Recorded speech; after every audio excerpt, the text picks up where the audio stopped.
I'm joined today by GC Mackay.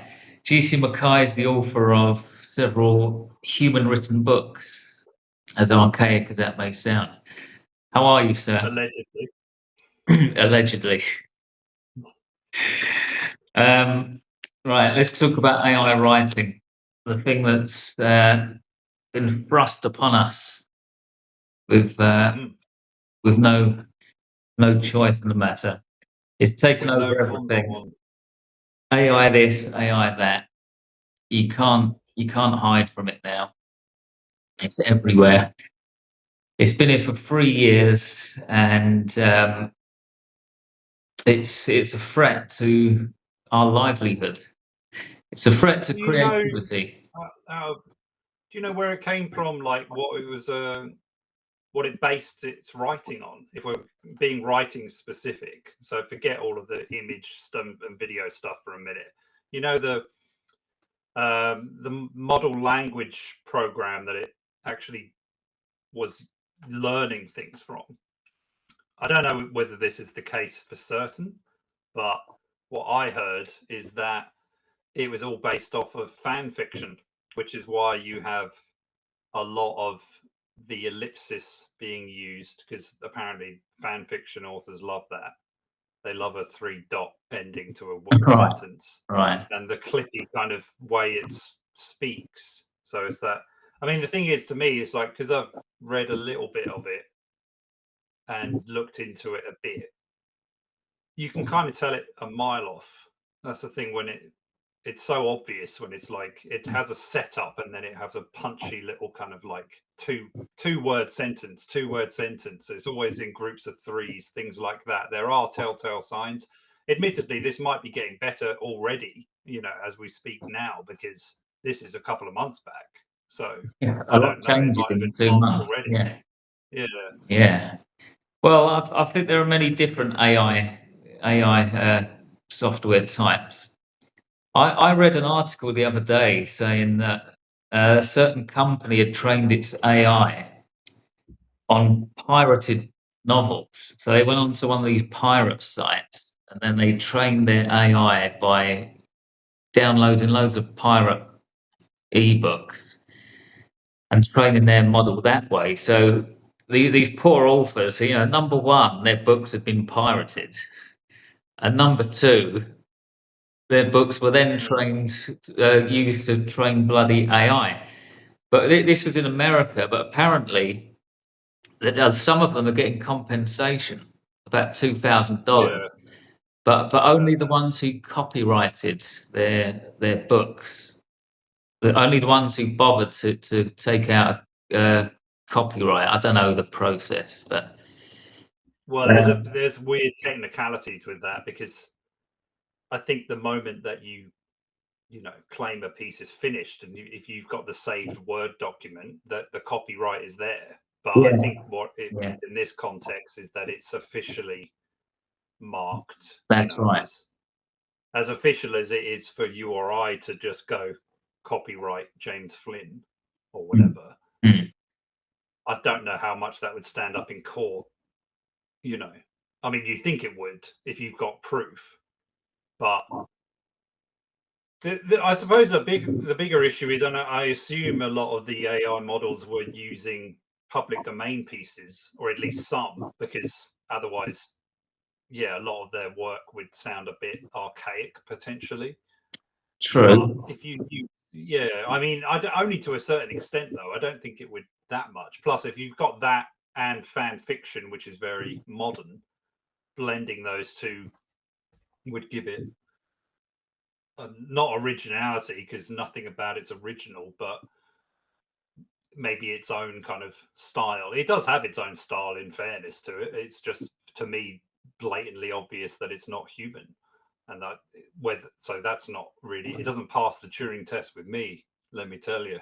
So Well, it's the regurgitator. That's all it is. It just yeah. regurgitates. It can't create its own stuff. It just copies up people's stuff. But I think the judge ruled that I think this AI company had to pay a big fine. But the judge said from now on you can do that, but you have to buy the novels. You have to buy them properly, like on Amazon, so the author gets paid, and then you can use it to train your software, which is still wrong, really. But Oh, really? What? So if it owns it, it can reproduce it? well, no. That's not. Let's say you own an AI company, and you want to train your AI so that it can write stories. If you go on That's outrageous. if you go That's onto true. Amazon and buy loads of books legitimately, you can then use those books to train your AI, and that's legal. That's what the judge ruled. Apparently, this was in America.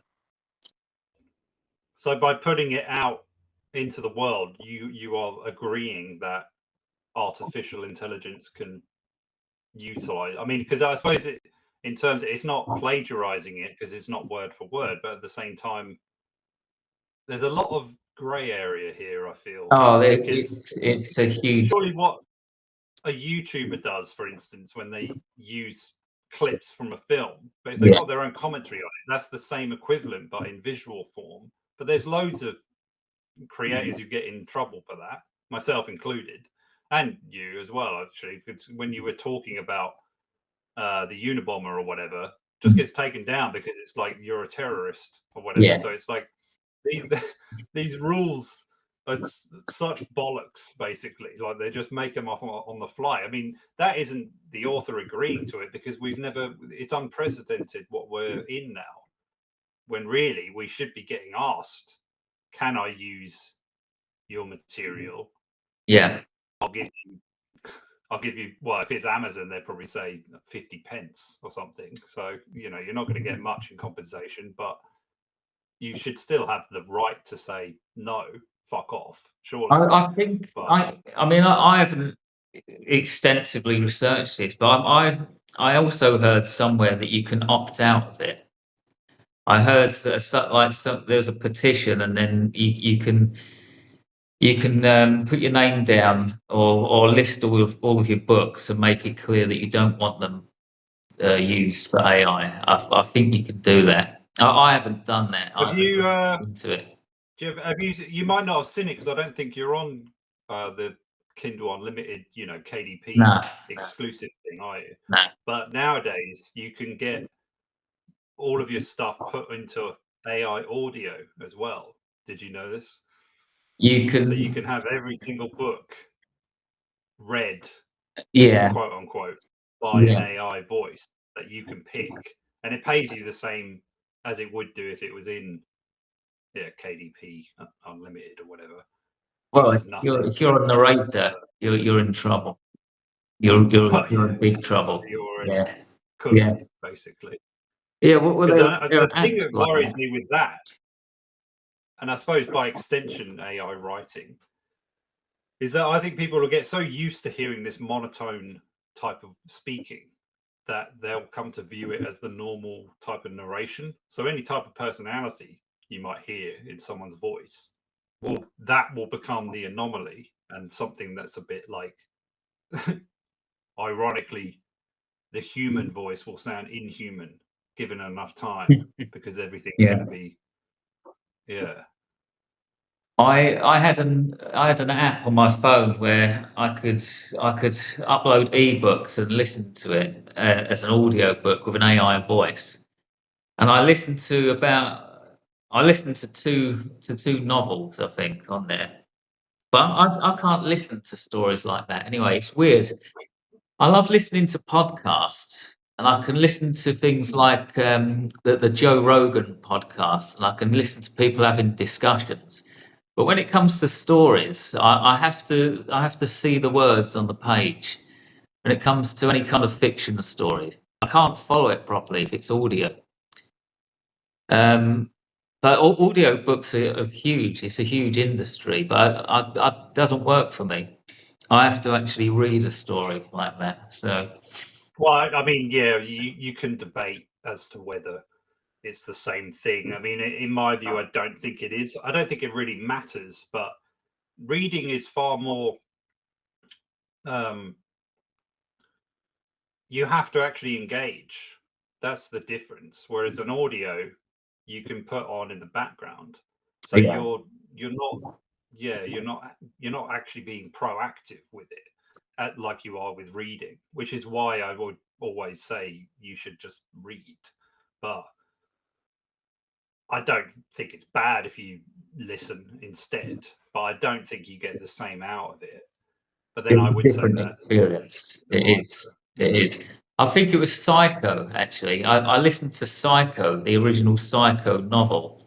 But after it finished, like now, I feel as though I haven't even read it. I don't really know the story. It's like I wish I'd just read it. In other words, I think it's all right if you've already read it, because then it's yeah, like you're getting the performance of the narrator, yeah, their little like peccadillos and whatnot, and intonations, and they're almost in a sense their interpretation in a way, because you're kind of getting like, oh, he read that or she read that sentence in a way which I didn't really hear in my own head when I read it. So it's kind of that can be interesting. But that might just be like my actor background also, because it's like sometimes you can read something and you don't get the nuance, or that nuance is broad enough to be interpreted multiple ways. So it's yeah. interesting to hear it. Well, I suppose you get that from reading as well, because often when I revisit stuff, it's like you find different things or You different do. parts of it, yeah, kind of highlight to you, because you've already kind of taken in the kind of more apparent stuff, or the kind of the plot line is already in the back of your head, so you can kind of then pick up on the, yeah, more subtle kind of elements to it. You notice different things second time around. Yeah, sure. So it's like Which a is, I film as suppose, well. something I don't think you get that with AI.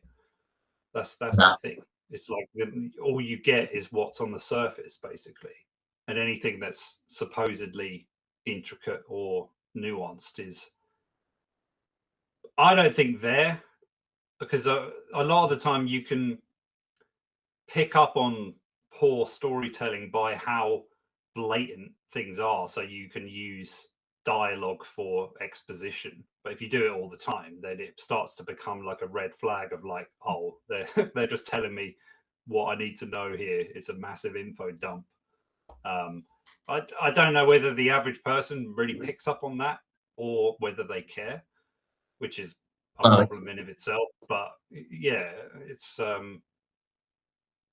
don't know. Where should we begin with with, with this AI well, look, stuff? I've made a scale here.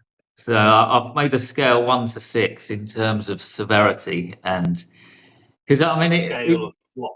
it's the big debate is it cheating? I think it is if you use it to a certain extent. So stage one, using AI as a search engine. So if you're writing a scene in a story and you want to get the details correct and you want to make it believable, you could use AI just to search Google to get the facts straight.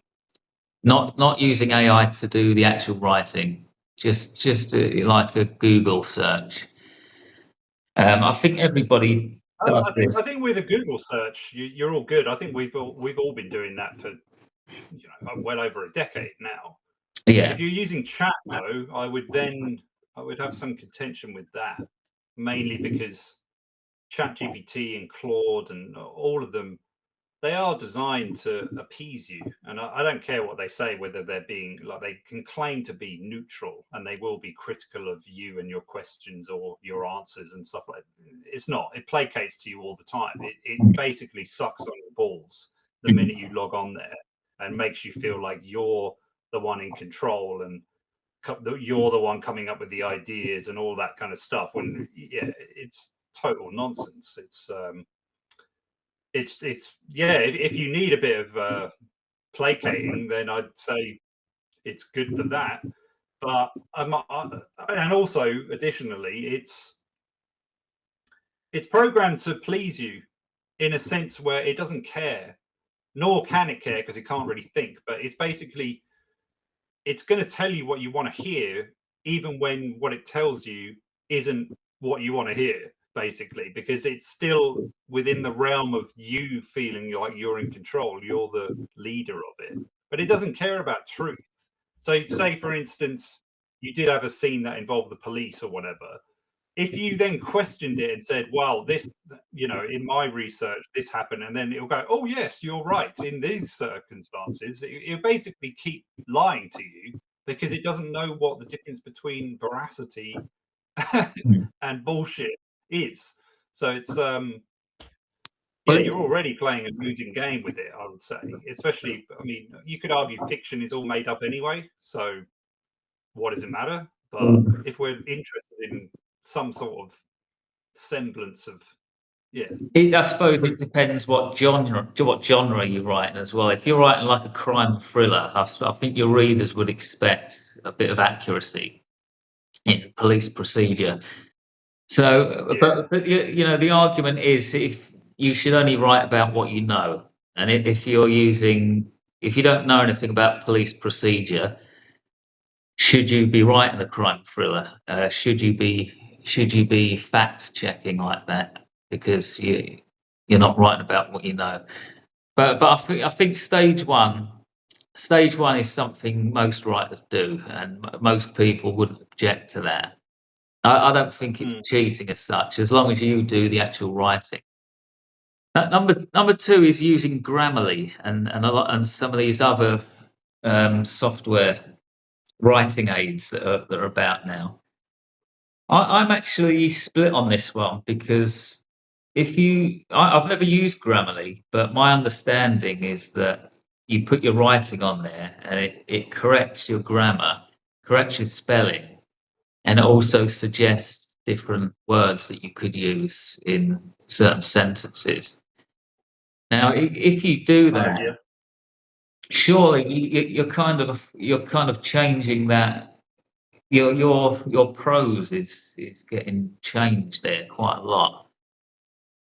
Is that My stance cheating? Do you say? with this is, I would say it's okay to use it at the beginning if you're just starting out, you don't have a lot of experience with creative writing, you're somewhat anxious about whether you're being grammatically correct. Although I wouldn't rely on Grammarly to rectify that.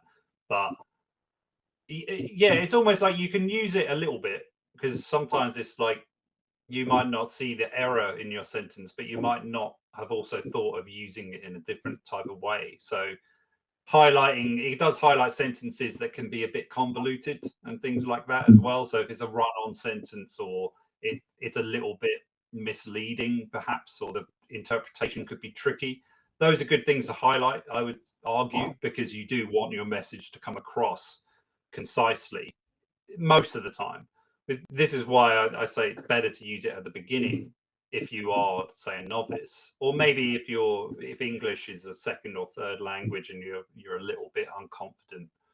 Think in that type of way. But this is very like, primary kind of excuses, I would say. Like I don't recommend it after that. Like once you've got a year or two of experience, I think you can do away with it.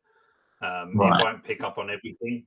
I don't, if your English level is pretty good anyway, just keep reading books, and that will be far more beneficial. Yeah. Maybe the only other thing, there is a word for this, but it's like when you mix Americanisms with English and Australian English, which I think is very basically British, but there's going to be differences here and there. That you could mix that up in your own writing, and maybe intentionally, but sometimes if you're spelling color the British way, but then using the word pacifier instead of dummy, that can be a bit like what, it's a bit confusing maybe.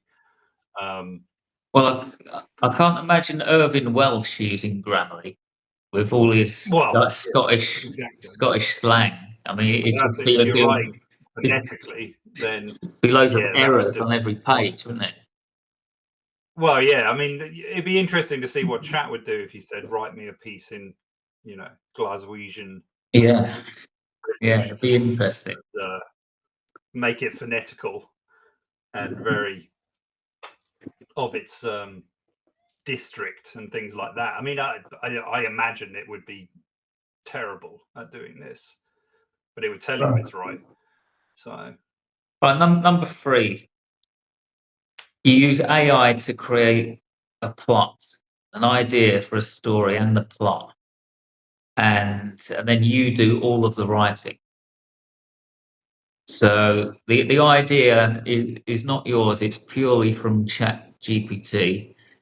ChatGPT gives you the story, the idea, the basic plot, and then you think, right, okay, I'll now write that, and I'll do all the well, editing. let me give you a proposition, because there was one YouTuber I saw talking about this.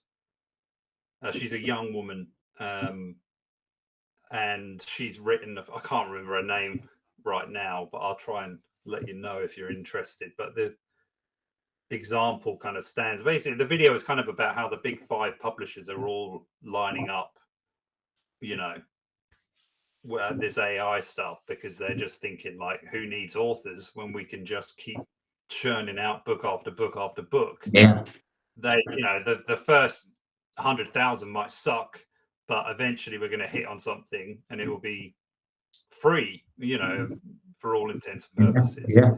But her argument was, like, you're going to have to get on the bandwagon at some point because you can't keep up, which is probably true. But she was saying how she'd like to use it for stuff that she doesn't particularly like or feel that confident with. So whether that's plot structure, whether that's line editing, whether that's coming up with the premise of an idea, but then you want to expand on it. So would that be something that you might implement in your own writing? And is that passable? I don't know. I mean, I think you might feel like the stuff that you're bad at, let's say, is a nuisance to deal with. But, I mean, I've said it before, I don't like first drafts that much because I find them annoying, because I know really everything's going to get rewritten and I'm just doing this as a blueprint to get to it. So maybe in my example, I'd be like, I could get it to write a first draft and then I just edit it. But if I don't write the first draft, is it really mine? Surely I'm just editing then. And yeah, the plot Well, might be kind of mine, but I not I really. think I think I've put number four as the human being creating the plot, and then the AI doing the writing. I think if AI creates the plot, and then the human does the writing, it's not that different from somebody writing a story based on something they've witnessed in real life. And that's very common, of course. A lot of Yeah. famous novels are based on true stories, right? So I think if the writer does all of the writing, it's not that bad.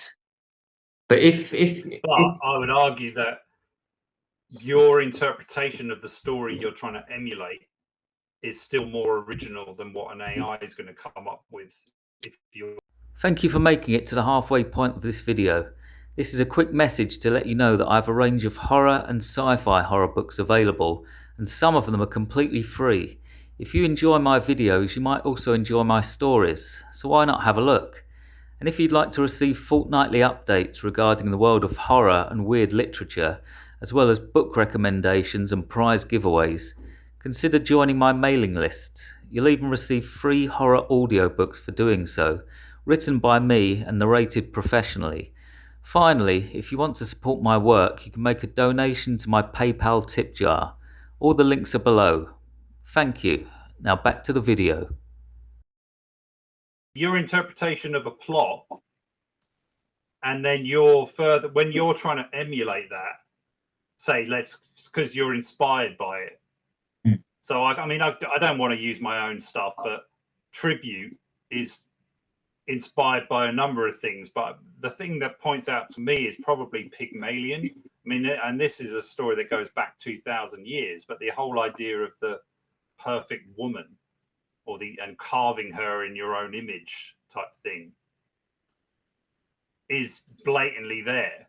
But that wasn't because I went and thought I want to copy that. It's much more because for me, the things that we have with screens and with all of this AI stuff, and especially with the idea of a AI girlfriend or whatever, it all started to come to, the forefront of my mind. But for me, a lot of the time, it's the kind of the subconscious stuff that comes out is much more intriguing.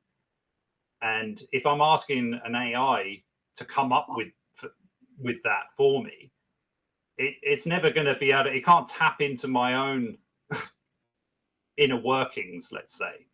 So for me, anyone who wants to explore a certain story or theme or whatever, I'm much more interested in that than I am if I know someone's used AI to do it. If, in all honesty, my interest in reading it is depleted. Like I don't want to check it out, if I'm honest. Me neither. Me neither. Well, I think in the same way that if you got 10 artists to paint the same landscape, every painting would be different. I think if you gave the same story premise to 10 different writers, every story would be different as well, because the writer would be writing it. I think it's worse if you as a writer come up with a story premise and then you just get Chat GPT to write it. I think it's worse if the AI software does the actual writing.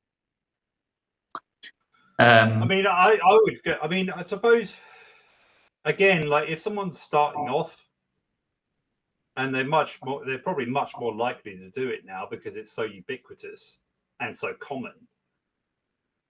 It's okay to use it to start, because if you really don't have a clue about plot structure or even just storytelling in general, which you kind of do if you're human anyway, I'd argue, but actually putting it on paper is a different matter. We've all gone through that struggle. But it's the struggle where the magic happens, I would argue. Like, you need to suffer for it a bit, at least. Yeah, I think not ask a computer to do it all for you. And I suppose the thing that worries me the most, or at least it used to worry me. Now I'm kind of indifferent because I kind of feel like if the big five are just going to publish shit after shit after shit until until it sticks onto the wall, you've got to imagine that the standard of things is going to drop so much that my passion and your passion toward writing is still a separate thing. So it's only the readers that are of the same kind of mindset that are going to appeal, or we will appeal to. And it's hard enough to get people to read your stuff as it is anyway. But if it's all slop and the standard is just slop, then our stuff will just read as very alien and just kind of odd and perverted and all that kind of stuff. It will feel, I think maybe the only thing that will make it stand out as human is the raunchier stuff that currently Chat GPT isn't allowed to do. But I've already heard that it's going to allow this anyway at some point. I saw something like that. Yeah. I saw something about that. But I think I suppose the thing that irks me about it as well is it kind of brings everything down to an equal playing field where I don't think that's fair. Just the average idiot shouldn't be able to put together a book just because there's the technology available to do it. Well, exactly. Whereas, exactly. When real authors grind away for years before they get any confidence with it. But again, like maybe that's just my ego talking, but I just feel like if you really want to become good at something, you need to put in the effort. Whereas now it's just going to become manufactured shit like we saw with the music industry, to a certain extent, the film industry. Like it's all becoming, if everyone's capable of doing it, regardless of the method, then the value of the thing is worthless. It's just and then everyone else is going to feel like, well, it's not a big deal to write a novel. I did it last week when I asked ChatGPT to, whip together a story based on one idea I had. we've probably already arrived at a place where people who are not capable of creating a painting are creating artwork, and Yeah. people who are not capable of writing a novel are writing novels. So we've got people who are not able to do these things, but now they can. Hmm. But is that Or really a even good like thing? maybe they probably are capable of doing it, but they're not willing to put the effort in because Yeah. we're in a very TikTok next thing now kind of society. But then So if everyone's living in this very like now the next thing, now the next thing, now the next thing, there's no room for reading in that. Reading takes effort. It takes a bit of chilling out, But you've got big TV production companies that have a thing called second screen. So they write scripts now knowing that you're already looking at this one. So this is in the background. The TV and whatever programs on there needs to be as dumbed down as possible, because if it's got any complexity in the script, the numbnuts looking at the phone doing their shopping or whatever is going to lose what's happening. So it's already reducing the what's the, level of you mean when engagement. people are writing the script for a film or TV, they're doing it mindful of the fact that people are only going to be half watching it. Yeah. Right. Well, that doesn't surprise me. I went to the cinema a little while ago to see that bloody 28 Years Later, which I thought was a load of shit anyway. But when I was in the cinema, there were people on their fucking phones, of course, scrolling away, and they were making noise. So I was pissed off anyway. I couldn't concentrate on the film.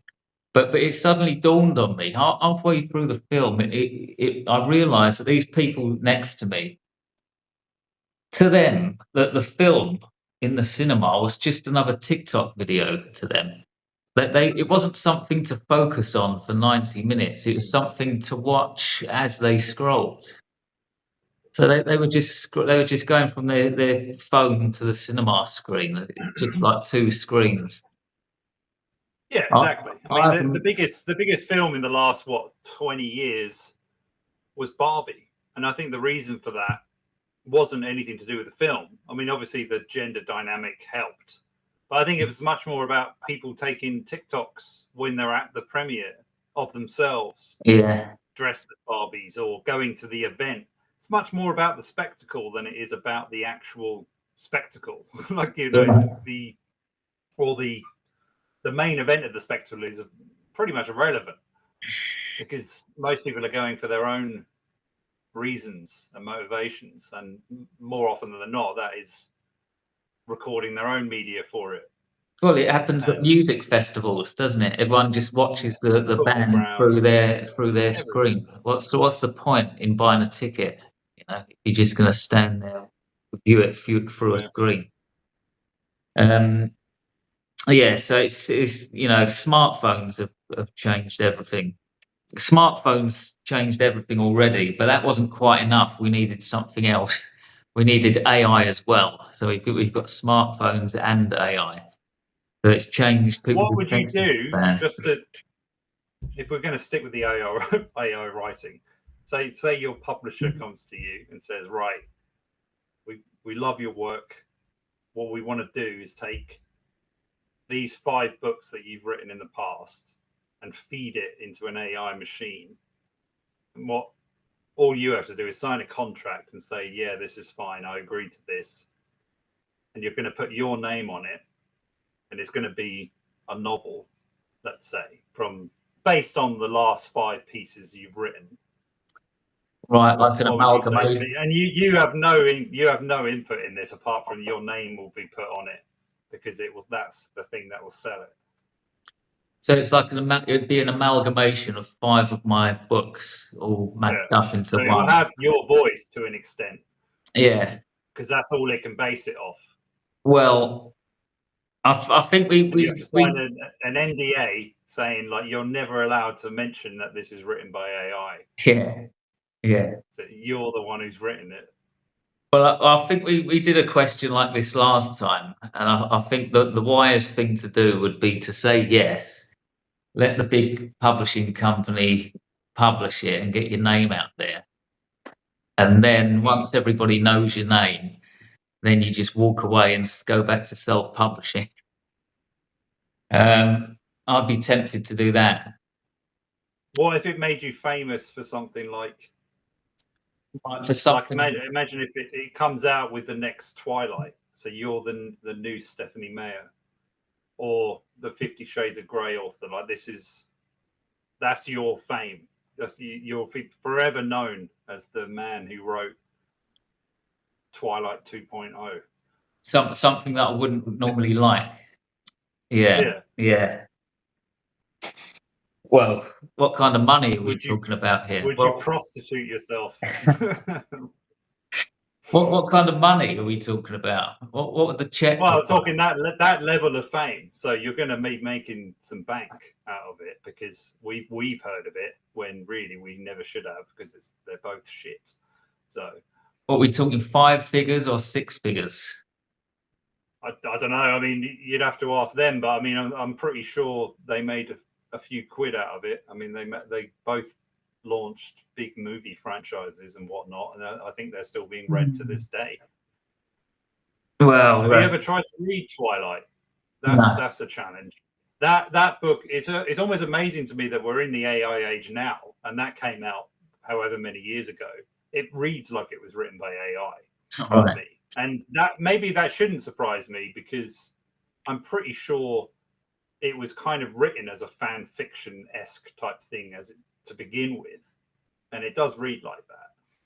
So, yeah. Well, how do you compare this AI writing to somebody like Michael Crichton or Dan Brown using a ghostwriter, a human ghostwriter? I read Next by Michael Crichton a while back, and it was very obvious that he didn't write it. It's like the prose was just blank, like AI writing, but it wasn't. I mean, what's the difference, really? Is it any different from using a human ghostwriter? Because the prose was completely flat. There was no character to the writing style. I mean, I suppose if I was to think of an equivalent, that would be it. I do think, yeah, it's similar, or at least it would be if that's what the practice was. But I kind of wonder, like, if it is going to be just a case of churning out novel after novel after novel, what is every author going to be Stephen King next, when they've got 1,000 books in their catalogue? No one knows which ones they actually wrote, if any. Maybe they just write one book, and then the rest of them are just, regurgitations of that, with a slight extension here and there, or a different, theme, or you just put it in a different time and place. You gender swap a few of the characters, and no one can tell. I mean, a lot of this romance stuff that's out there nowadays is just Jane Austen reborn, where it just takes the kind of basic premise of her work and puts it in. It's like a formula, a proven formula. Yeah. Well, a lot of people claim that AI is just a tool to help you. It's as a writer, you're just using a tool. It's not replacing you. It's not, stop overreacting. It's just another tool. But to the best of my knowledge, well, surely it's at the cost of the tool that is your imagination, like that. And that to me is what my argument would be against it. It's like, yeah, writing's hard, but if you're using something to make that easier, I don't think that justifies it overall. It's a weak excuse. I mean, have at it if that's what you're more comfortable with. But I mean, authors of the past would take years to come up with certain stories or novels or whatever. They didn't need AI, so their tool was their own brain, basically. Well, what you're doing by adopting AI is saying my brain is incompetent. yeah. I need help, and I need something that is a non-thinking but somewhat knowing amalgamation of thoughts, let's say, or I mean, I don't know.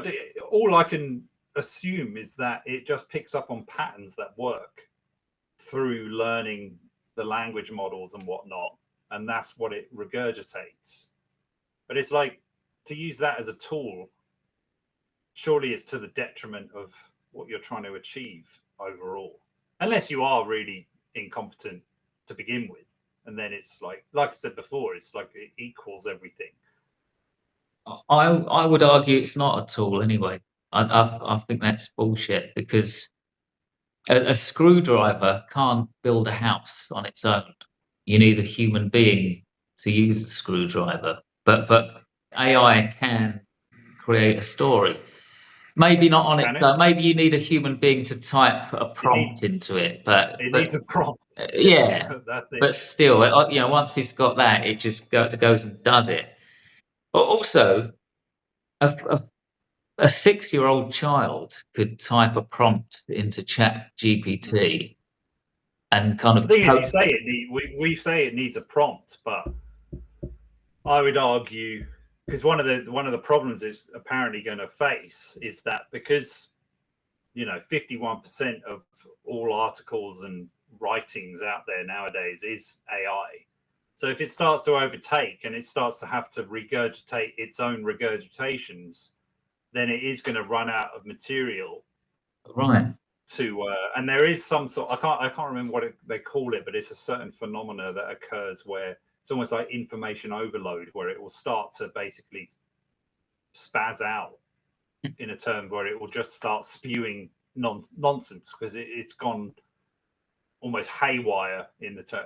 Kind of, I suppose, when a person might go have an episode type thing, like that can happen within AI structures as well, where I don't know, the codes just cross wires and then it just doesn't know what it's doing. I mean, I think it was a couple of authors who got caught out using it because it basically says this is AI or something like that, where it's like it's forgotten to delete something that is basically,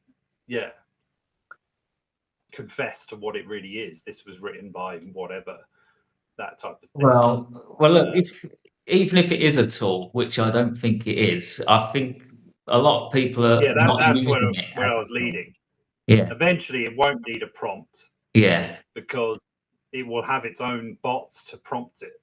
yeah. There has been cases where people have been talking to, like, if you go on some shop online and then you've got the AI assistant, obviously we all know you're just talking to a bot, but how often do you know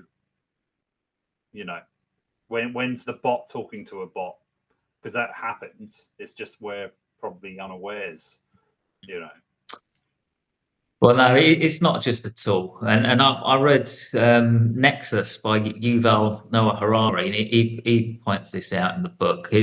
Every single tool in history, whether it's like the wheel or a hammer or a screwdriver, all of these tools need a human being to operate it. If you take the human being away, the tool becomes useless. It just sits there. AI is different. It can work on its own. So it's not a tool in my eyes. It's No, I would say the person using it is the tool, really, in the long run. right. Yeah, in more ways than one, really. Yeah, and it's not. You're not going to progress as a writer. You need to put the years in. You need to put the blood, sweat, and tears into your craft. I think if you're using AI, it kind of exposes the fact that you're not really in love with the craft of writing. If you love writing, you wouldn't use it. Well, I'd Whereas, be intrigued to know how many people out there are using it because they actually do want to be authors, or they're just trying to flog some load of shit on Amazon. Because I reckon at least probably the majority are doing it because they just want to churn out book after book after book to try and make a quick buck. So really, these people have no interest in books, as Well, it that's were, what or I mean. writing. That's what I mean. You Yeah, know, they don't care about the craft of writing. They just no, want to make money, right? So, but yeah, if you grew up reading novels and you see writing as an art form, you're just going to do yourself in. You're going to cheat yourself because you're not going to put the hours in. You're not going to develop your own voice. You're not going to learn anything, and you're not going to get that great feeling of satisfaction once you know if you spend 2 years on a book, you write the first draft on paper, you write the second draft on Microsoft Word, but it's just you typing and writing, you do all the editing. It's fucking hard work and it takes a long time, but you gain something from that. And when you finish the last line, save it, you sit back and you think, yes, this is whether I sell any copies of this or whether anybody reads it or not, at the end of the day, you've made something, and you get a big sense of satisfaction from that. But what satisfaction do you really get if you know that you've used AI? I don't know. I suppose I the things where I think there is some crossover is like you see how lecturers are now giving classes to students on how to handle difficult books, or just you see other articles where they can't even finish a book and things like that because it's not been a normalized thing, and because of there's distraction of smartphones and whatnot, it has definitely depleted an attention span in the average young person. So for us to expect them to have the patience or even ability to have that level of focus to derive that kind of pleasure is I don't know. I feel like it's expecting a lot of a society that seemingly can't pay attention to itself, let alone the things that are going on with it. And because we've got this very like the hype thing of the day or the week, but everything dies down very quickly. And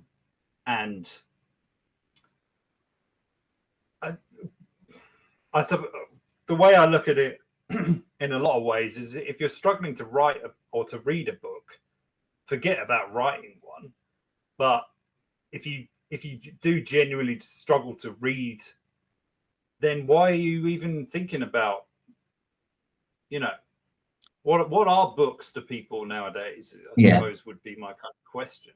Yeah. So in some ways I worry about the AI element, but in others I'm more concerned about how we're in a distracted society to the point where books are almost immaterial for a lot of people. I mean, I might be being a bit hyperbolic here in general, but I mean, I could admit that I think it's affected my own attention span from time to time, where I've noticed like, if I don't watch myself or if I go a couple of weeks without reading, it's a little bit trickier to get back into. I mean, admittedly, it's been a long time since that happened because I do tell myself I need to read daily, and people do read daily, but what they're reading are captions or, grammatically incorrect sentences and tidbits of information. Whereas if you're actually interested in reading, you need to be looking at, structured paragraphs and whatnot. I recently read So, Shock Induction by Chuck Palahniuk. I think it's his newest book. And that book is structured for the TikTok generation. It's not it's like short paragraphs separated by asterisks all the way through. There are no long chapters in it, and there are actually links to articles in the book. And the whole thing, I can just tell it's like tailored for the 21st century. I didn't actually enjoy it.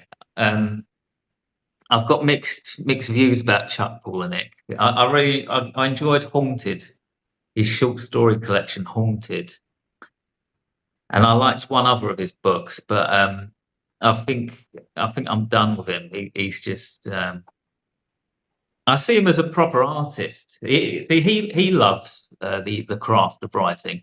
I don't think he would ever use AI. I think Chuck Palahniuk is the real deal. I think he used to go to like writing workshops in the 90s. I recently read his writing guide as well, called "Consider This." He does great interviews, Chuck Palahniuk. He's been on Joe Rogan a couple of times, and does great interviews. And I love listening to him talk about books, and he really knows his stuff. But I don't actually like reading his books. He's just got this weird style. It just doesn't really Yeah, I mean, resonate. I can't say I'm too familiar with his work apart from Fight Club, and I have read Haunted as well. I mean, I thought Haunted as a novel was terrible, but I thought I like the short stories in it. I thought were great, which is kind of a weird position to be in, but It's like I a felt frame like that was story. Yeah. yeah. I mean, with that newest one that you've just read, I guess one of the, and I suppose I've kind of tried to explore this, is like, what is the modern psyche given the technology we have, and how has it affected, general day-to-day kind of operations, how people think. So I do think it's almost impossible not to incorporate some level of AI because it's so prevalent. Whether you use it or not, it's probably going to crop up in your story, unless you're writing historical pieces or whatever. If you're writing about modernity, it's a little bit tricky to avoid, implementing the current technology we have, which is ever changing and very difficult to keep up with, because what is relevant now will probably be irrelevant in 6 months, If that. maybe a year. Because I mean, like if we're talking about AI now and its uses of, clippy sentences and ellipsis and all of that type of stuff, that will change pretty quickly, especially if it's programmed not to do that and to try and, have a bit more edge or a bit more romance or a bit more this, that, and the other. But I think I would be intrigued to know whether or not fan fiction and people who follow that is actually more popular than fiction nowadays. What's your definition of fan fiction? What do you mean exactly there? Taking a piece, a known IP, and just making your own stories out of it. So you take Harry Potter and you use the same characters, but you make your own little story surrounding it. Yeah. Right. That's all it is, really. So it's. Well, that's a bad idea if you want to get it published anyway, because a lot of. Oh no, people don't do it for publishing. They do it to just share it on Wattpad or forums in general, or for their own amusement, probably a lot of the time. Well, I kind of think to feel like they're part of the zeitgeist or the franchise, as it were, it's very, I mean, the fact that AI has used its language model around this kind of shows that it must be a pretty popular realm of the internet and things like that, where if there's enough of it for it to learn, how people write, or these people write specifically, then there must be a fair amount of it out there. Well, talking of Chuck Palahniuk, I subscribed to his email newsletter, and apparently Stephen King recently gave the go-ahead for people to write fan fiction about The Shining, the Overlook Hotel. Apparently, a publishing company is taking submissions for stories written in the Overlook Hotel universe. Stories that take place in that realm. kind of thing. It's not really my thing. It's not really what I'm into, but I think apparently it's a big thing. But Well, yeah, I mean, that's I suppose if anything was to prove my point, I suppose that would be it, really. If there were already, companies and that looking to actually publish these to extend the universe it's, situated in and whatnot, then yeah, I mean, that could be people, because there's such a lack of community in modern society. Maybe that is a way of having this communal feeling of like your contribution is an extension of a world that you can share with others. And given that, Hollywood just remakes stuff a lot of the time, it's very difficult. You can't really imagine a new Star Wars or a new Indiana Jones because you've already got them. So it's like, and to create those things takes a long time. I mean, usually it starts off with a book that was written 50 odd years ago, and then it might get remade, and then that will create a kind of new hysteria around it, where some people will go back to the original source material, others will only engage with the film, some will buy or watch the manga version or anime version or whatever. And so it will slowly create this kind of monster that you can't replicate, really, because it's already turned into something that is more owned by everyone, I suppose, in a sense, or at least that's how it's seen. I mean, it's amazing to me that they are doing a new Harry Potter series. I mean, they only made the films 20 odd years ago, so it's pretty incredible that, given, usually those things took hundreds of years, not decades.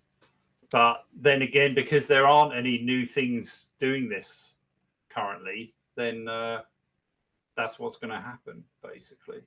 And I think, to give people a bit more credit than I normally would, I do think it's something to do with trying to feel as if you belong, because there's such a lack of it. It's either that or you change your pronouns or whatever.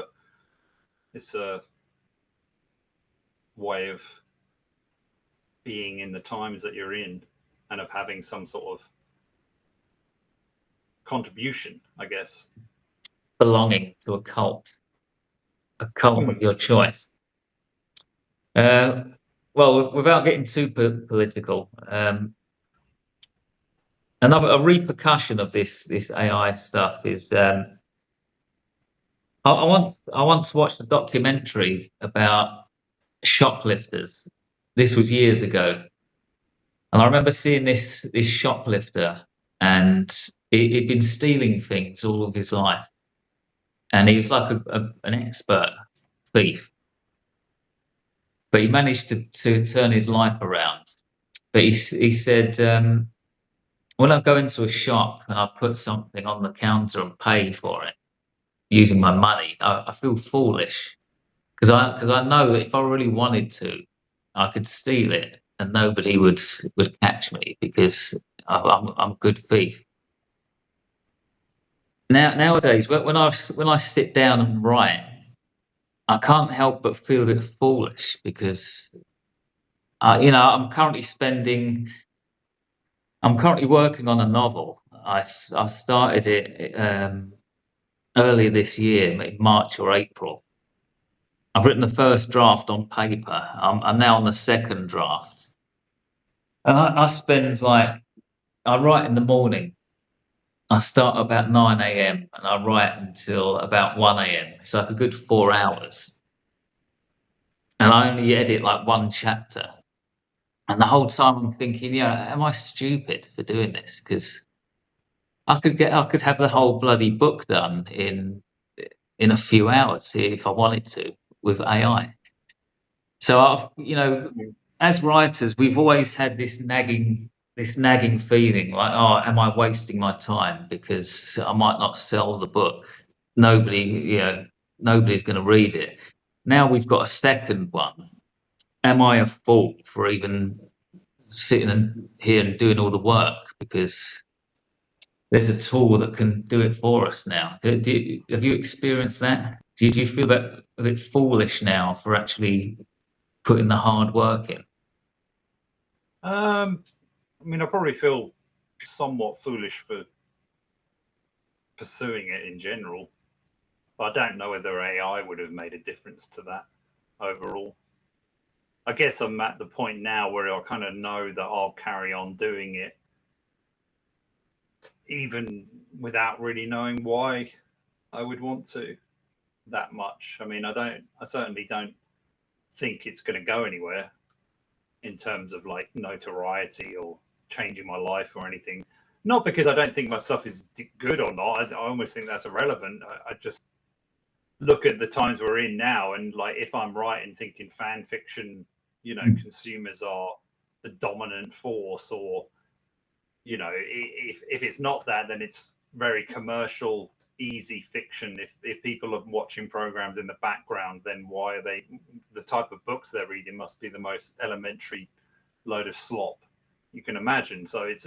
I suppose I wonder, like, who am I trying to appeal to? Maybe it's just myself. I don't know, and it could be that level of like just amusing myself with yeah, trying to come up with my own little stories. I like to think that maybe we're keeping the torch burning, because it's quite difficult to motivate yourself when you see the years of grind you put in turn into a prompt, basically, and that can be a little bit, well, discouraging or disenchanting, to say the least. But then, the problem I think big publishers will face at some point is if they can keep churning out book after book after book, eventually there's going to be more of them out there than there are people to read them. I mean, reading a book takes a while, especially for the new generation. Apparently they can't even get through one. So, Well, then what? That at some point you will surely meet a plateau which you have to step back from and go, hang on a minute, all of this stuff sucks and no one wants to read it anyway. And people, and if everything is just summarized by Blinkist or whatever it's called, then it does kind of, I mean, I can kind of see what Chuck Palahniuk's probably going for with the latest piece he's put out, because it probably is trying to make a point. It might be a little bit pretentious, but I can definitely understand it, because everything has kind of been condensed into 160 characters, and therefore it's kind of almost in a reaction to this pinball mindset that we've got. But the problem is people extrapolate meaning from a minimal amount of words. The problem is that it's only really buzzwords that make people click.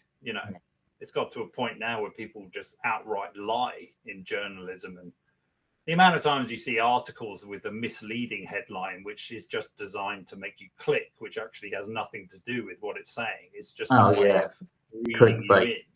you in. Clickbait. Rage bait or whatever it may be. Are you aware that there's a free book limit now on Amazon, by the way? Isn't it 3 a day? It's free a day. But 3 a day. I mean, what does that tell you? It takes me 2 Well, years. yeah, exactly. 2 years to write one book. Right? 3 a day. So 3 a day. Yeah. They did this in 2023, which was 1 year after AI became popular. It came in 2022. By 2023, they had to implement a free book a day limit, right? So if you're publishing 3 books a day, what I could go on about this for ages. The amount of slop that is on there, that is being monetized. People are charging for this. Yeah, and it's utter shit. And there's just no quality control either. Like you see people reviewing stuff where I think I saw an Albert Camus book, The Stranger, probably. yeah. But it doesn't matter. It was printed on an A4 piece of A4 book. Someone had taken it and put it on there and said, like, this is an original, retelling. Because it's like that whole, if you've got something to say, something to add value to it, then that's how you can get around the copyright in a way. I mean, it needs to be in the public domain. I didn't think that book was in the public domain, but there are definitely new versions of it. But you got other ones of Kafka. It's a bug on the cover with his face. There's Dostoevsky novels that have a lilac pink kind of cover with him on the front of Crime and Punishment or Notes from Underground and things like that. They're just being regurgitated over and over because people know they're popular. So they're just trying to make a 1984. quick buck. That's in the Yeah, public domain. is it in there now? Yeah, so you'll see a load because of people stuff like in India have been publishing that and selling copies because it's in the public domain now. Yeah. Apparently, Brilliant. it's going to turn into a big publishing arms race. This because if you got everyone doing 3 books a day, you're going to have to. We might be forced to use AI because you're going to have to start publishing 3 books a day just to stay afloat and keep your name out there. Have you Yeah, ever- but will you? Because I just don't know how I don't know how that model can work. It's completely unsustainable because Yeah. you can't read a book a day. I mean, all right, if it's a short story, fine, you can read that. But in general, people get through a book, I don't know, every 3-4 weeks, depending on the length, yada yada. But it's like 3 a day, so what, 90, close to 100 a month. That's more than most people read in a lifetime, or at least a decade. So I read how one. is that? The only thing that's going to be reading that, ironically, is AI. So it's so we're fucked either way, to be honest. I mean, it's gonna. Have you ever read Straw Dogs by John Gray? I reread it recently, actually. Right. Funnily enough. He mentions in that book that progress results in more work. A lot of people think that if you get new technology or like even the Industrial Revolution, everyone thought, oh, we've got all this machinery now, we can do more work. So that means we can just sit back and put our feet up. But obviously that's just not what happens. The more work you do, the more work you have to do to keep if you raise the pace of life, if you raise the pace of output, it just means you've got to do more work to keep up. Yeah, I mean, the commodification of everything has made virtually everything worthless. Yeah. You can't just sell sex anymore. You have to sell outrage with sex. You have to add on something. You have to be more degrading. You have to be more shocking, to the point it becomes farcical. I mean, just look at Bonnie Blue or Lily Phillips. I mean, they're prime examples, but there's myriads of others. And so there's some people on these platforms making virtually nothing, but they're, selling. Well, if value is based on themselves, if value is based on rarity, which it generally is, gold is valuable because there's only a certain amount of gold on the planet, right? And so if you've got more and more books every day, books flooding the market, obviously it means by the basic definition, books are going to become less valuable or worthless. Although, funnily enough, I have noticed recently that books seem to be in their physical form. They've gone up. It costs quite a lot. Oh, now. right, yeah, gone up Even in price. second-hand books, which Yeah. is interesting. Yeah, but I don't know. Are people buying? Probably because they are becoming more collectible in a way because of the digitalization of their counterparts or whatever. But then again, that just encourages people to read the ebook because they can get that for free. And I've been guilty of that. Like if I see a book that's secondhand and it's £15, I'd rather buy food with that, and then if I want to read it, I'll just download it, even if it is a shitty PDF. It's too tempting, isn't it? Yeah, if you get it for free. Oh, it's the same with media in general. Like, why would I want to pay for a subscription when I can just torrent it? Why would I watch? Why would I rent a film even, let alone going to the cinema when I can just torrent it? So, but I think it is. I don't think it's just the fact that people love free stuff, although that probably is part of it. I think it's because we've devalued everything as well, like by making everything free. You raise an expectation of things being free. You know, it probably comes across as very hubristic to say, "Oh yeah, I've got a new book out. It's only $4.99," and then people are thinking $4.99, a bit pricey. I'll buy a coffee for $4.99, but not a book, thank you. Yeah, exactly. I've actually stopped giving my stuff away for free now. I did it for a few years in 2020, I think. But for about 3 years, I thought, right, I'll give loads of my books away because it's free advertising, and I got shitloads of downloads. You know, when I logged into KDP, I felt good because I was seeing all of the bar charts. You know, about 30 downloads a day consistently. But I recently watched a video by this book marketing guru, and he's coached many authors, and he said a lot of authors give their stuff away because they think they're getting their name out there, and then people are going to get hooked on their work and then buy their other books. But generally speaking, that's not what happens. If they download the book, and if it's free on a subconscious level, if something's free, we don't see it as very valuable, even if we don't realize it. If something's free, you generally don't admire it as much. So apparently it doesn't work for building a fan base, and it doesn't work for converting sales with your other back catalogue. So the only thing that works is marketing and luck. Yeah, basically. Yeah.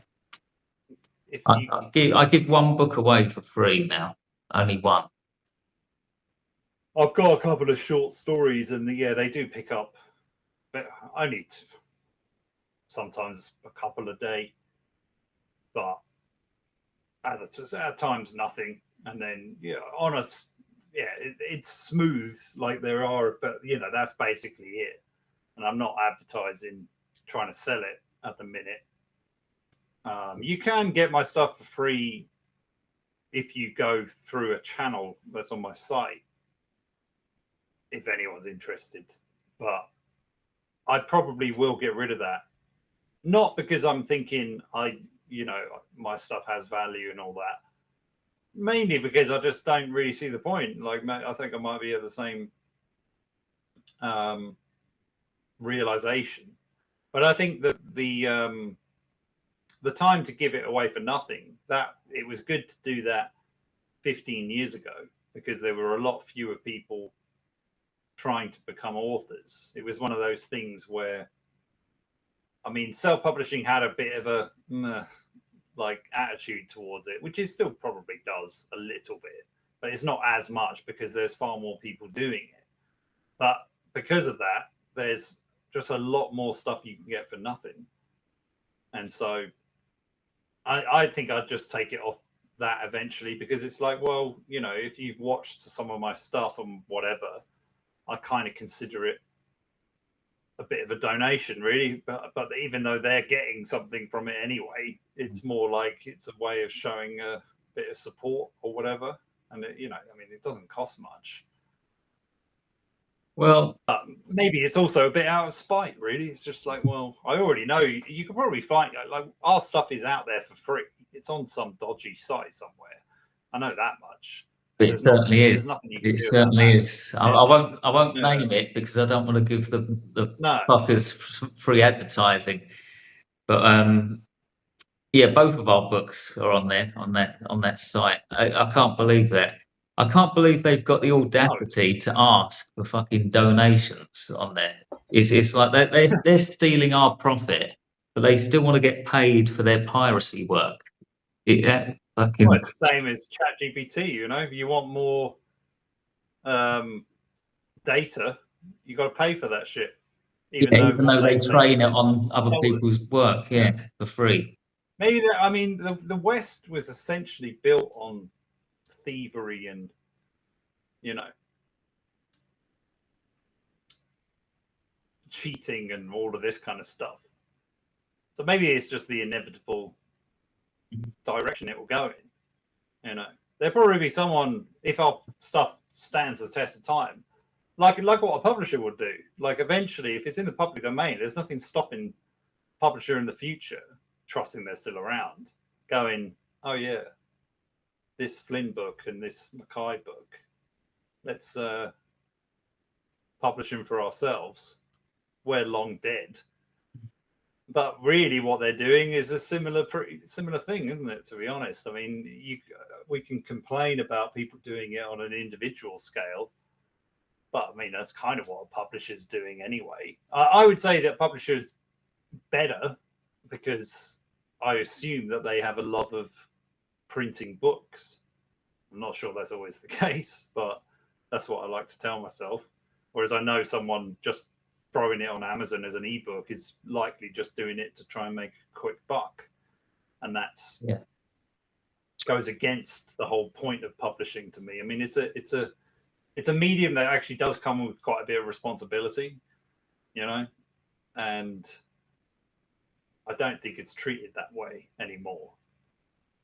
Well, they say that if you put your books on Amazon today in 2025 with no advertising, nobody's going to see it because there's an onslaught every single day.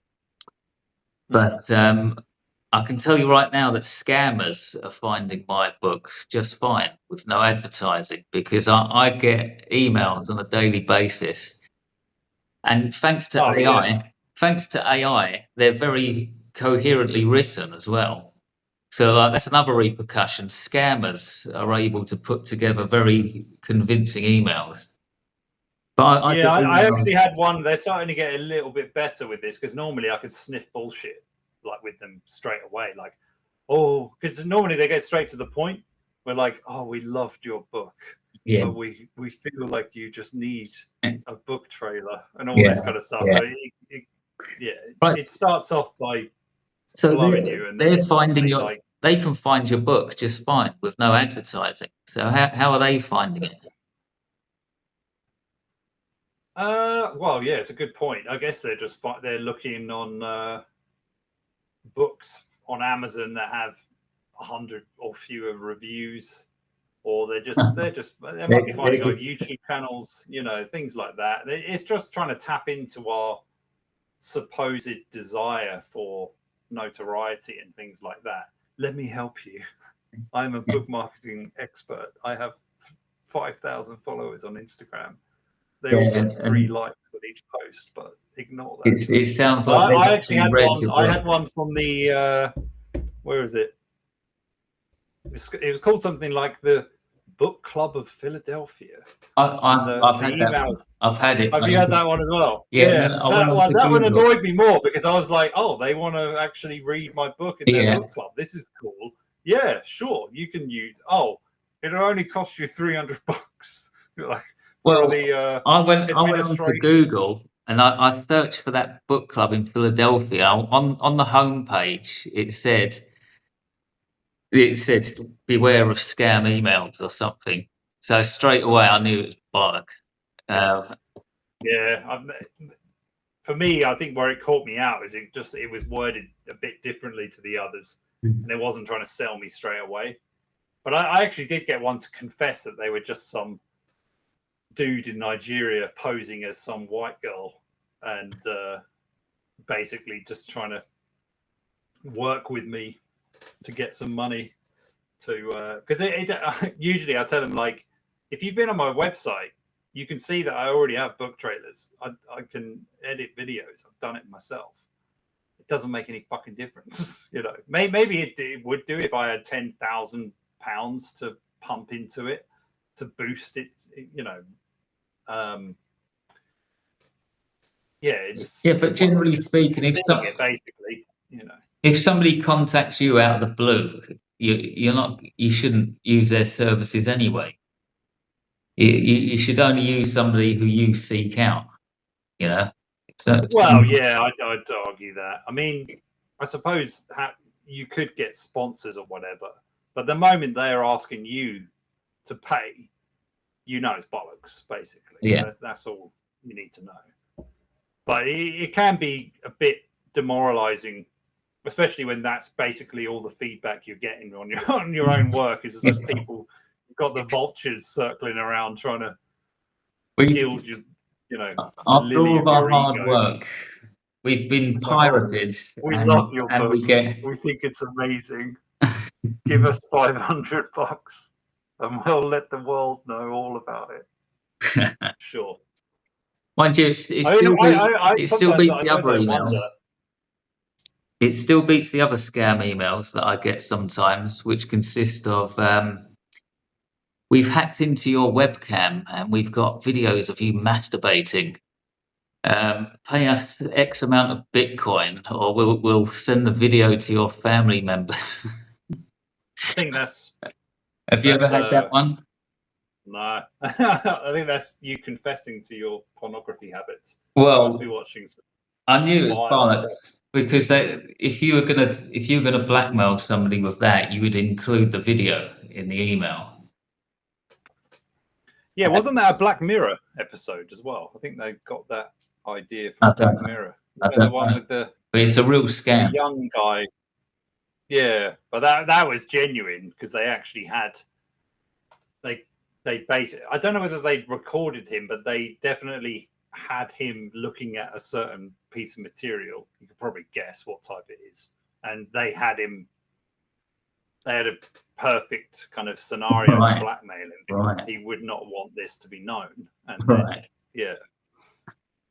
So that's basically, and I think there were more emails like that came around after that episode because it was like almost the perfect scam. I mean, there's a lot of these ones where you probably heard of the AI Brad Pitt scam that some woman got done out of hundreds of thousands because someone was pretending to be Brad Pitt in hospital, and like they started this romantic liaison, and this dumb woman from France actually bought into it and thought she was going to hook up with AI Brad. It was pretty hilarious.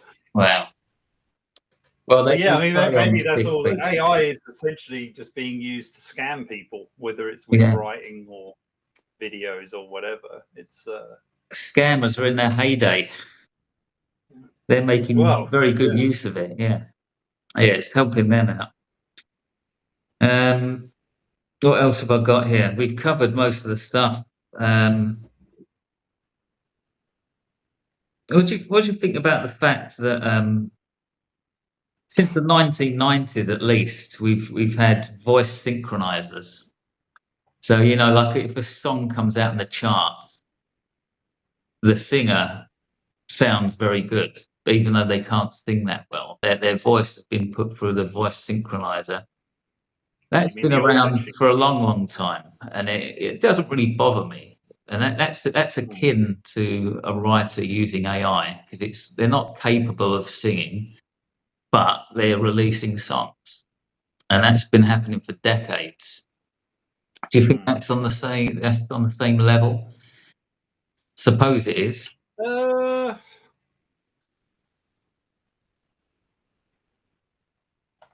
mean, I could see the crossover.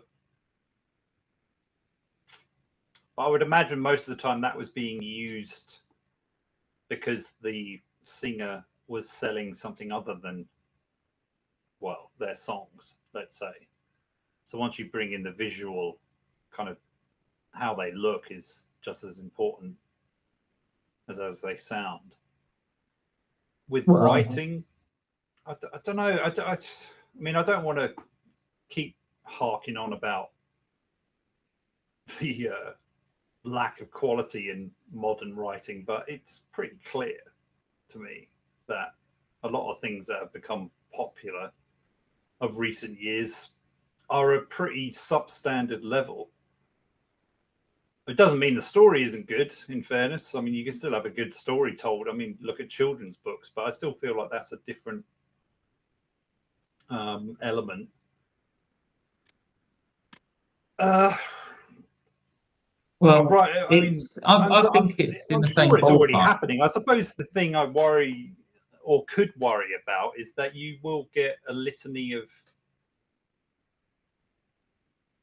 influencers out there coming out with books, but they're already doing this anyway. So it's a bit like, how much of it do you really want to believe? Like, I think a lot of the time it's the image behind something that carries its power. If you can create the illusion that, say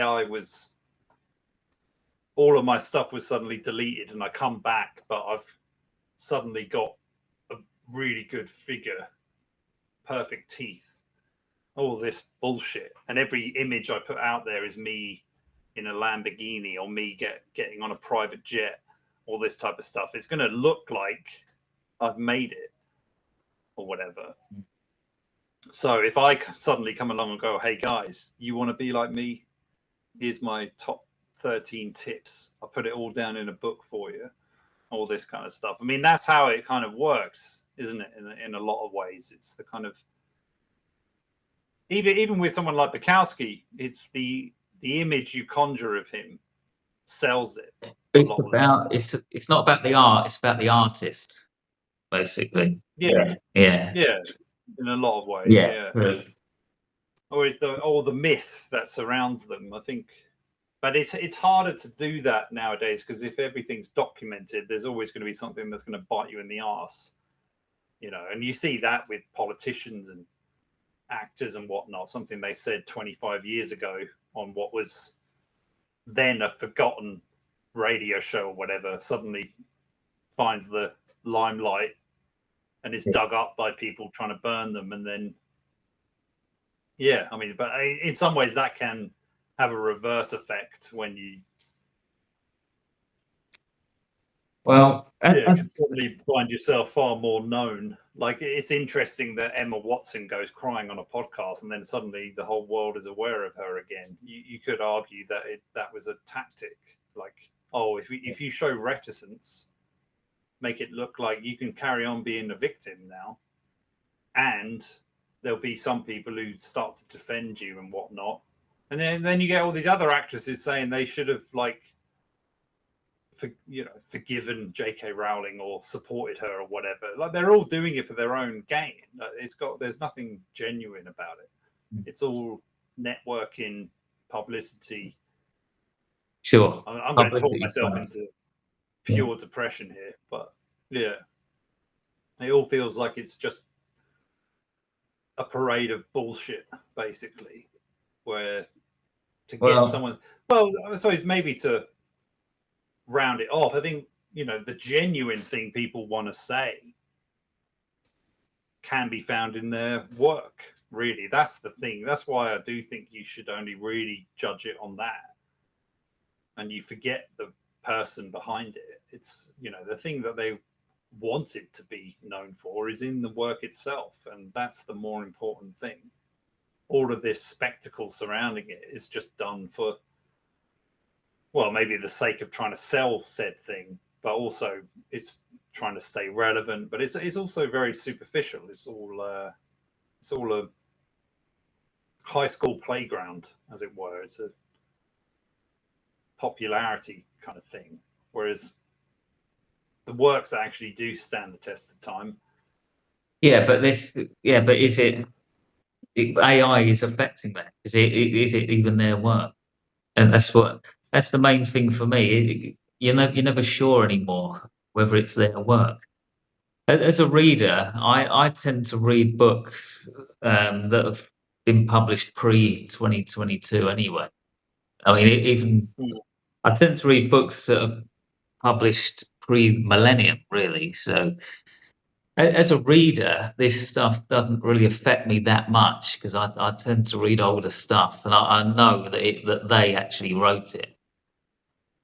It affects me more as a writer because of the avalanche of content and the publishing arms race that's now started.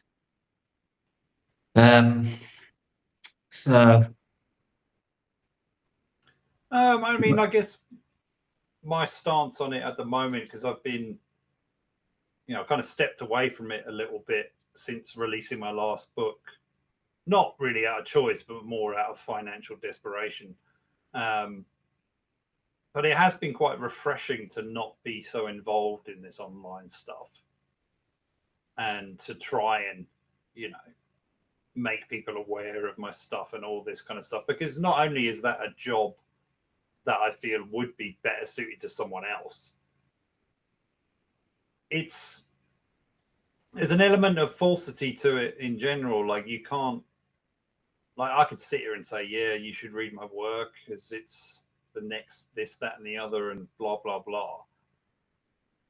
Not only would that be pretty arrogant of me to say, but it's also, why am I saying it? It's just, the reason I'm saying it is because I want people to buy it. It's just like, it doesn't have that. how have your sales been, by the way, for Left on Red? Shit, to be honest. Huh? Shit. Oh, really? Yeah, I found it an odd experience this time around because I almost feel like the higher the quality, the lesser the sales. Well, so people like when shit.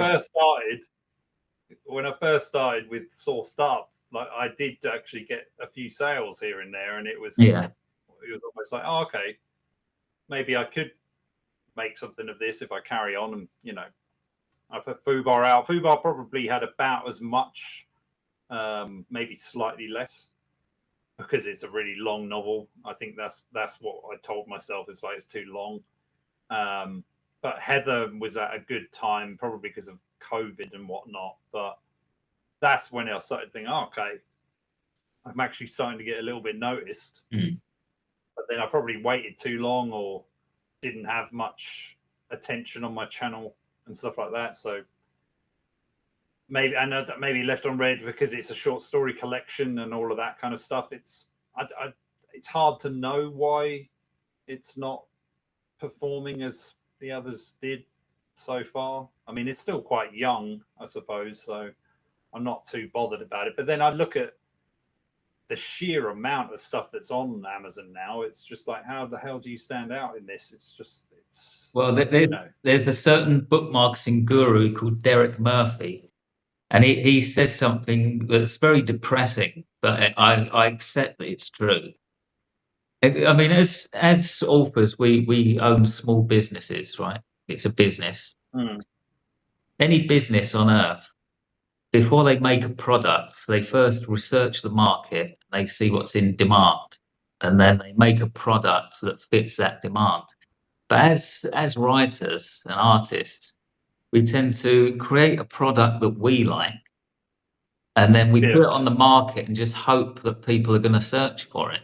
But as a business model, it's a terrible idea. It doesn't work. Like, I know who you mean. I've watched quite a bit of his stuff. Not for a while, but when I was first starting out, I watched I like his kind of very candid approach to it, because he's very no nonsense and doesn't placate you.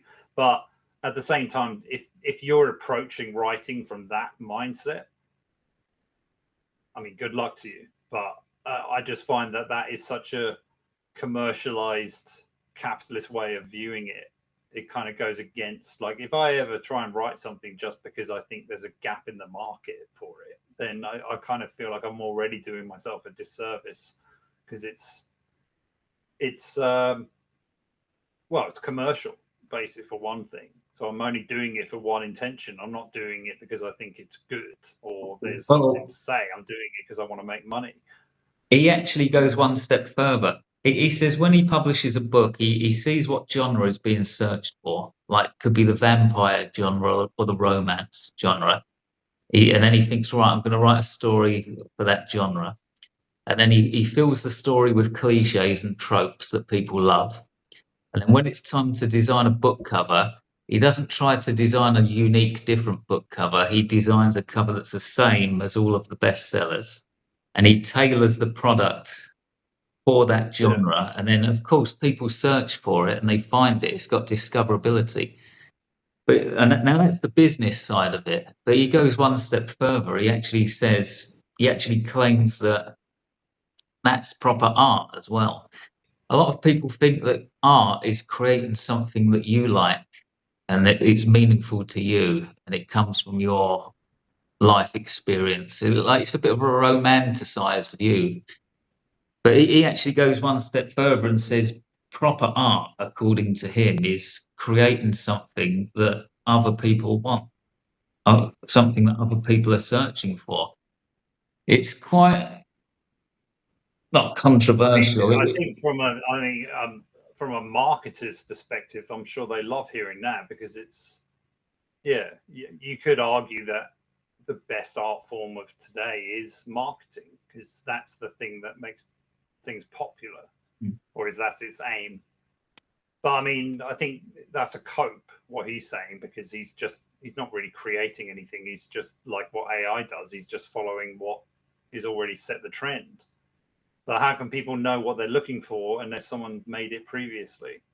So the reason people are looking for all of that stuff is because someone a long time ago came up with the vampire myth, and then it became more popular because a lot of people started. Yeah, but why did it become popular?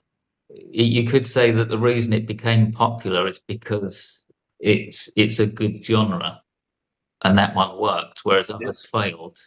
So therefore, the vampire genre is proper art. It's a good art form because it's passed a test. It's passed a certain test of time. Depends how much faith you put in the average person to decide what's good for them or not. I mean, yeah. Does the crowd or the masses always get it right, or do they get it wrong? No. Sometimes. Wherever the crowd goes, go the other way. Yeah. That's the to be Bukowskian about it. Yeah. I'd say. I mean, I think maybe what we're coming to, what junction we're coming to here is, if you do want to write your own stuff and put it out there, I would actually be a proponent of find a publisher or an agent. Like if you genuinely think that you can make money out of it, which is by no means, this is no guarantee of it, but I think I've kind of come full circle with it now, where I thought before, oh, I know I can do this. I've got all the tools at my disposal. I've got a platform I can put it on. I've got the YouTube channel. I can create enough to get popular. That is still a route. You might be able to pursue that. But I would argue that if you are more interested in your own material, you can still put it out there as a self-published author.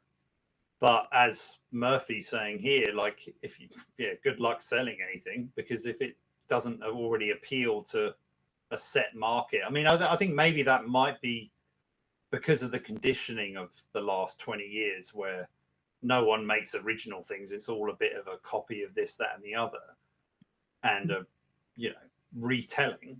I mean, the fact that there are readers out there who specifically search for, oh, I'm in the mood to read a MMF crossover vampire piece with I mean, what the fuck is that? Like, who chooses books based on this criteria is mental to me. But but that's the thing. That's why I think the level's been dropped so much, because they're not really reading, they're entertaining themselves, and there's nothing wrong with that. But in my view, reading should be about expanding your consciousness, about challenging your closest held beliefs, about putting a truncheon to your belief system and all of that kind of stuff. Most people don't want to do that. Why? And I don't blame them. Like, changing is a difficult thing to do, and to admit that you're wrong is to be the fool and all of that kind of thing. And difficult books are difficult. They will be not only not too pleasurable to read, but they could take a lot longer than it can to search for some very mild, run-of-the-mill, blah blah blah type of thing. You know, so when it comes to those types of books, AI can have him. Like, I don't have any problem with that. And if that's what people want to read, then fine. That might even leave a slight room for me to come in at some point and be like, you think that's a book? This is a fucking book. And just to blow them out of the water with my controversial leanings or even just crass imagination. But Yeah. It's counterintuitive, but apparently Derek Murphy again. He said, if you're in the habit of writing commercial books and writing for the genre, you've actually got more to fear from AI than you do if you write unique works of art. Yeah, I'd agree with him there. I mean, I think he's talking absolute shit if he thinks that the marketing and research is art. That's I don't agree at all with that, because someone has to set the standard, and books that stand out, yet while they might borrow from certain, you know, stories or myths or whatever, we're all subject to that. Like, I don't think there's an escape from that. Like, nothing's truly original. We're all deriving from the world we're in, let's say. But if you're literally just taking things that are popular in the here and now, your book will be forgotten as quickly as all the others that did the same thing. Yeah, there's no art in it. There's art in the sense of like advertising, sure. Like, there is an element of creativity, but it all depends on your definition, I suppose. But I hold myself to higher standards when it comes to art than what that is, because that to me is just that's the very business way of looking at it, which is just, I think, strips away all artistic integrity. That's a job, for one thing. Can you imagine everything you write is designed toward a certain demographic and all of this stuff, and you're only doing it because it's currently popular and all of that, and you're just appeasing people who are looking for that very forgettable form of entertainment? Fuck off. But that's just, it's like these literary magazines putting out submissions for, we're looking for short stories that are set in winter. They're about snow, witches, and you know, they've got all these little things. So you're writing for somebody else. Well, how is that expressing yourself? You're not really expressing yourself as an artist by doing that, are you? You're just creating a product to fit a niche. If you like the idea of that challenge, I think, why not go for it? If you know, because depends on the criteria. Because I don't think it's bad to have limitations, and if you do take those limitations in terms of what theme or what type of story it wants you to tell, then I can understand, the want to do that. But for me, it's always, you know, it's just a story I want to tell a lot of the time, and that's enough. And yeah, I do have these delusions of grandeur that everyone's going to recognize what I'm trying to say and all this, and that won't happen. But for me, it's still more important than it is to go, oh, maybe I should add a wizard or a vampire to this because that's what people want to read about. It's like, well, I might be able to do that metaphorically, let's say, but I'd still do it with intent. Like, there needs to be a reason I'm going to do it. One thing I've got going for me is that my stuff does kind of fit into the horror genre, or the sci-fi horror genre, and that is genuinely what I enjoy writing. So I've got a bit of discoverability there. I wouldn't say I write for the genre. I write what I like, but it just so happens that I like horror and sci-fi horror, and that is a searched for genre. So I am quite thankful for that. So it's all good. So we've been going for almost 2 hours here. This is why you're shitting yourself about AI then, I guess, because it's going to affect your. No, well, no, They're coming for you. the main thing for me is the flooding of the market, so there's less discoverability, and Oh yeah. the integrity of it. Like, I've, Well, that died years ago. In fairness, yeah, Dan Brown, 50 Shades, like the yeah. integrity of publishing was severely raped around this time, anyway. But yeah, I know what you mean. Like, I suppose what might be intriguing is how they're going to do it. Are they going to try and take some blonde bombshell and make this kind of Lana Del Rey image around her, and then claim she's writing all of these books? And will it just be some massive? And maybe this probably happened already, to be honest. What with the manufacturing of pop music and things like that, but maybe they'll try and make some serial experiments lane type thing where it's almost like no one knows whether this is actually an AI or whether it's a real person or whether it was, so it's almost got its own mythos already, and that will be the marketing around it, and then everyone will be trying to emulate that, possibly. Well, for a long time now, if celebrities have been releasing books, autobiographies even, and they haven't been writing the books. They've been hiring a writer to do it. So I mean, yeah, Yeah, of course. it's been going on for a long time, but it's always been humans writing the books, at least. But I'm not gonna start using AI. The furthest I go is using it as a search engine, and I use spell checker on Microsoft Word, and that is honestly as far as I go. I don't use Grammarly or anything like that. I've just finished writing the first draft of my novel, as I say, using pen and paper, which I really enjoyed, by the way. It's commendable. I I really can't see enjoyed it. myself doing a freehand. It's But it's a totally different experience. It really is. And then I used an app to convert it all to text, and now I'm doing the second draft, editing the second draft on Microsoft Word. No AI or anything like that. It's all me. And then once I've done the second draft, it will be draft number 3 on Microsoft Word. No Grammarly. And then it just a quick spell check, and then send it off to Velox Books and see what they make of it. I just wouldn't get any satisfaction from using it. In the same way that I wouldn't get any satisfaction from winning a game of chess using a computer to play for me. I wouldn't get any satisfaction from writing a book using ChatGPT. It's just no, I think the only time I could see myself using it is if I was trying to make a point about it, and if I needed to understand how it worked, I might.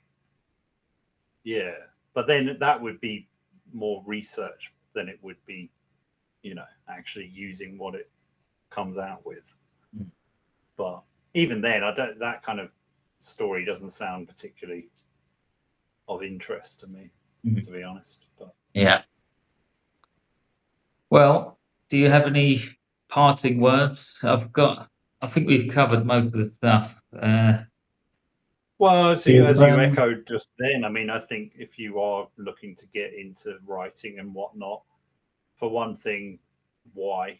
Because no one reads anymore. But yeah, we're at a time now where I feel like my romantic relationship with it is all but dead, and I think that's probably because of the times we're in. But also, yeah, I mean, there's nothing wrong with pursuing it. I think it's a beautiful craft, and you will learn more about yourself via writing or creating in general than you will anything else. And if you utilize AI, then you're depriving yourself of something that I can't really explain, but I think is well worth the journey. So that's probably where I'd stand with it. I do think if you could put it out there for yourself and just leave it at that, or you could pursue the traditional type of thing with an agent or a publisher, see what they make of it, keep it more human, and yeah, let AI do what it's doing, and the people who enjoy that, let them have at it. I mean, they can enjoy their slop if they want. It's Doesn't a really make much shame that difference to me. it's a shame that AI is doing all the good jobs as well. AI should be down in the fucking sewer, cleaning the sewers and sweeping the streets. But instead, it's doing the good jobs. It's creating art. It should be Yeah. doing all the shit jobs so we can do the good jobs. But instead, it's the other way around. But that's the nature of it, isn't it? It's very hard to build a robot that can sweep the street or wash dishes because it takes too much mechanics. But it's easier Oh, I to don't know. I mean, create. I think they could build this, but there's too But many economic it's the consequences. mechanics of it. It's quite hard. It's a lot easier to get AI to write a book than it is to build a robot that can pick up plates and then put a plate in the sink and then wash it with this hand and then dry it. It's like a huge mechanical operation. The nature of I know what you AI. mean. I think it's still that's achievable nowadays, and I think they have built such devices, Mm. and that will improve as time goes on. But I don't think there'll be any AI books that will be any good for a long time. Not, but but how do you define good? I think that's probably where the issue comes in, because if people make something popular, that's what most people's barrier is. Like, that's the criteria. Like, if a lot of people indulge in it, that automatically gives it relevance, therefore value. But Yeah. I don't agree, overall. Well, people want to read what everyone else is reading. Follow the herd Yeah. kind of thing. Yeah, sure. Sure it is. All right. Well, look, it's been a pleasure as usual. As We've always. been going for 2 hours now, or just under. Um, so for anyone watching, if you fancy reading some human written books, just on the off chance, there are some links below for both of our books. Do check them out, and it's been great. So, what time is it Yeah, over there? brilliant. It's let me guess. It's 4:15. 5. 5:15. Okay. Well, it's bedtime for me. It's Fair enough. 11:15 here. So Radio. I look forward to reading the AI summary of this on YouTube, which I assume it will have. I think AI will delete this video as soon as it sees it.